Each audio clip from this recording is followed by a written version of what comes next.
अमरावती महानगरपालिका प्रभाग क्रमांक 19 मधील माळा वसाहतीतील 250 गाडे अत्यल्प उत्पन्न गट अकोली, 225 गाडे अत्यल्प उत्पन्न गट अकोली, 74/75 गाडे अल्प उत्पन्न गट अकोली व 50 गाडे अल्प उत्पन्न गट अकोली या योजना राबवून वाटप करण्यात आले। परंतु सदर गाडे धारकांनी मंडळाची परवानगी न घेता परस्पर सदर गाडे 5 ते 100 रुपयाच्या स्टॅम्प पेपरवर अनोंदणीकृत विक्री व्यवहार करून सदर गाड्यांचा ताबा त्यांच्या स्तरावर संबंधितांनी दिलेला आहे।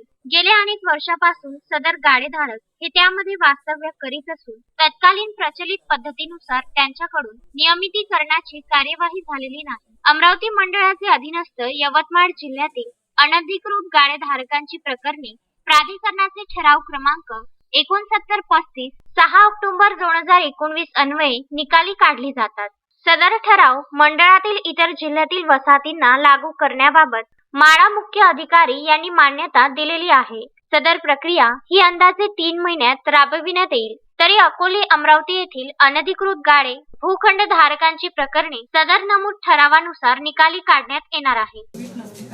महाराष्ट्र हाऊसिंग बोर्ड जे आहे म्हाडा यांच्या माध्यमाने संपूर्ण महाराष्ट्रभर आर्थिकदृष्ट्या दुर्बल लोकांसाठी घराची बांधकाम होत असतं आणि काही ठिकाणी असं लक्षात आलं आहे की ते घरं परस्पर विकलेले आहेत।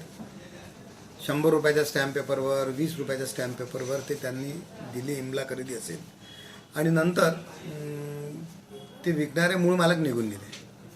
पण ज्यांनी आत्ता घेतलेलं आहे, ज्यांनी 100 रुपयाचा स्टॅम्प पेपरवर ते लिहून घेतलं आहे, त्यांना म्हटलं त्याचा कुठलाच लाभ मिळत नव्हता, त्यांना इलेक्ट्रिकचं कनेक्शन मिळत नव्हतं, त्यांना पिण्याच्या पाण्याचं कनेक्शन मिळत नव्हतं, अजून ज्या कोणत्या लाभ होता ते लाभ मिळत नव्हते। आणि म्हणून ती सगळी लोक माझ्याकडे आली आणि त्यांनी सांगितलं की आम्हाला आमच्या नावाने हा इमला करून द्यावा, हे प्लॉट आमच्या नावाने करून द्यावा। आणि म्हणून माझ्या लक्षात असं आलं की 2019 साली यवतमाळ जिल्ह्यासाठी हा निर्णय झालेला आहे। त्याची 3 महिन्याची काही प्रक्रिया त्यांनी चॉकआउट केलेली आहे, फ्रेम केलेली आहे।